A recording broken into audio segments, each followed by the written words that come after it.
Hello friends, আশা করি তোমরা সবাই খুব ভালো আছো। আমি অনেকটাই ভালো আছি। তোমাদের সবাইকে জানাই অনেক অনেক স্বাগত। নতুন আরও একটা কেকের ভিডিও নিয়ে চলে এলাম আমি পিঙ্কি কেক এন্ড কিচেন থেকে। তো আজকের কেকটা কিন্তু খুবই সিম্পল আর খুব বিউটিফুল।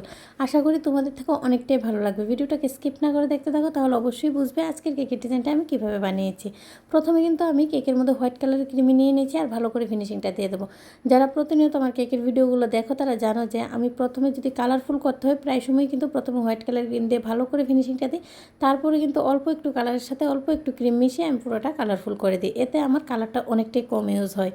তার জন্য কিন্তু আমি এই পন্থাটা ইউজ করি। তোমরাও ট্রাই করতে পারো, তোমাদের আশা করি তোমাদের থেকে অনেকটাই ভালো লাগবে।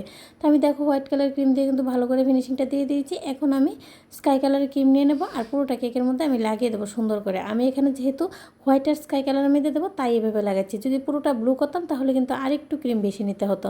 তো এইভাবে আমি পুরোটাকে হোয়াইট আর স্কাই কালারের মধ্যে বানিয়ে দেবো। আর আজকের কেকটার মধ্যে কিন্তু আমি একটা ফোন ইউজ করব, হ্যান্ডসেট ফোন ইউজ করব। তো আমি কিন্তু এখানে হ্যান্ডসেট ফোন যেহেতু আমার কাছে ছিল না, তো আমি গুগল থেকে কিন্তু কালার প্রিন্ট করে নিয়ে চলে এসেছি। আর যেহেতু প্রিন্টটা কাগজের হয় তাহলে কিন্তু ক্রিমের যে উষ্ণতাটা মানে ক্রিমের যে ভেজা ভেজা ভাবটা থাকে ওইটার জন্য কিন্তু কাগজটা ভিজে যাওয়ার সম্ভাবনা থাকে। তার জন্য কিন্তু আমি কী করেছি, বাটার পেপার ফুন্ডার সাইজে কাট করে নিয়েছি। তারপরে কিন্তু ইডিবল গাম থাকে, ওই গামের সাহায্যে কিন্তু আমি বাটার পেপারটার সাথে পেপারটাকে আমি অ্যাড করে দিয়েছি। আর যেহেতু ফোনটা দেখতে যে তার একটু রিয়েল লাগে, যেহেতু ওইটা পেপার ছিল, তার জন্য কিন্তু আমি ক্রিম দিয়ে ফোনের সাইজের একটা বেস বানিয়ে নিয়েছি। এটার উপরে কিন্তু আমি ফোনটাকে বসিয়ে দেবো।